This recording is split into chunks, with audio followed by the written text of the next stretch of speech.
Radeon VII did not receive positive overall reviews. Not from me, not from the rest of the tech press, and judging by purely anecdotal evidence, not from many of you either. I don't actually know anyone who purchased one of these units, and besides the initial pre-order rush at the time when there was a limited allocation of cards, they've generally been in stock and available at that cringy $700 MSRP for a while now. But with a new BIOS revision, driver improvements, and third-party overclocking software now out there on the market, has the Radeon VII made any significant inroads against its main competition, the RTX 2080?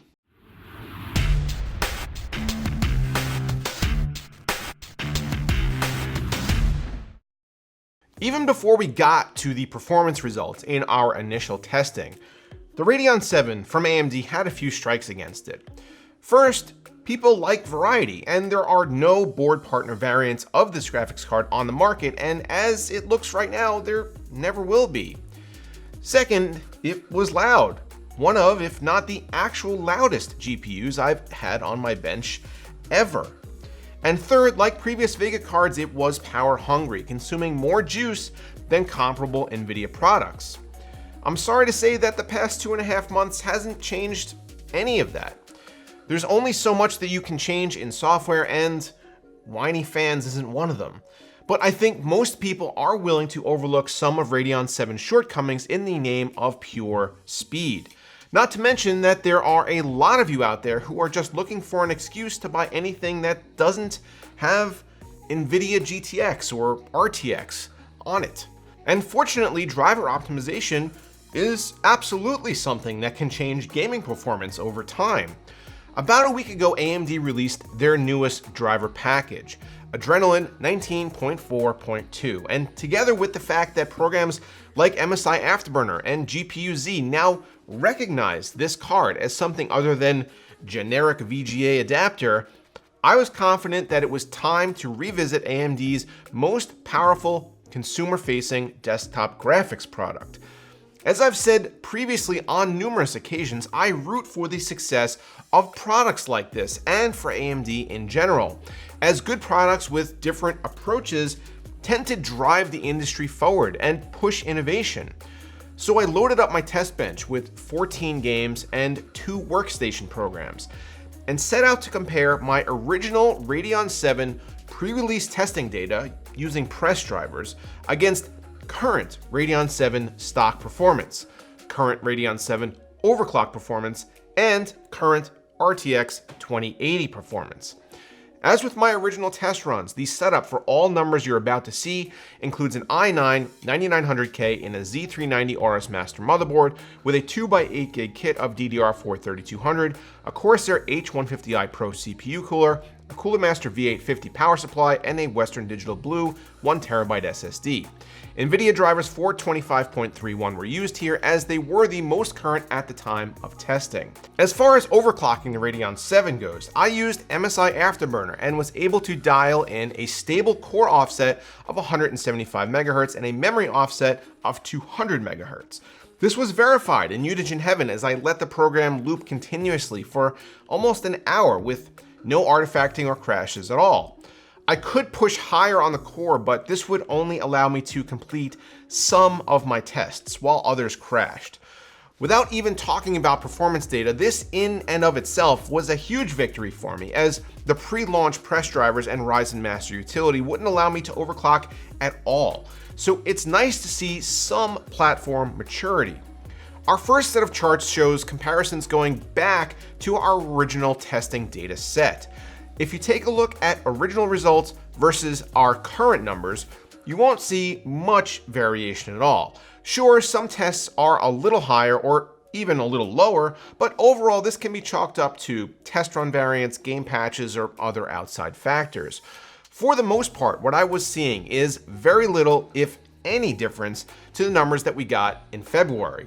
You will notice though that our overclock results show significant gains across the board, demonstrating that these offsets are actually making a measurable difference in both in-game and workstation tasks. This is in stark contrast to some crazy overclocks that some reviewers thought they were getting with Vegas 64, where the clock speeds were showing on screen as 1900 or 2000 megahertz, but in reality, the data was not bearing that out. The overclock also allows Radeon VII to best our RTX 2080 Fe in a number of games, although keep in mind that the 2080 was running at stock settings the entire time. A little disappointing, however, was our workstation results, where the 2080 still strikes a decisive victory. The next set of data I collected was for games that I hadn't originally looked at for the Radeon VII launch review. This includes Metro Exodus, Ghost Recon Wildlands, Deus Ex Mankind Divided, Assassin's Creed Odyssey, and Strange Brigade. Adding in these titles allowed a larger variety of APIs, as we now have a nice spread of DX11, DX12, and Vulkan games to examine. The overclocked Radeon VII bests the 2080 in all but one of these, and even Wildlands was a defeat by the slimmest of margins. Let's switch gears a bit here and try to interpret some of this raw data. Here's a chart showing our performance gains as a percentage over stock just by now being able to actually overclock our graphics card. While there's no real improvement in Geekbench, which was left off the chart, every other one of our 16 tests saw significant and measurable gains, some of which lead to an observable improvement in actual gameplay performance. And then here's a comparison of our overclocked Radeon VII versus the stock RTX 2080. The AMD card actually comes out ahead more often, although the average margin of victory for the RTX was higher.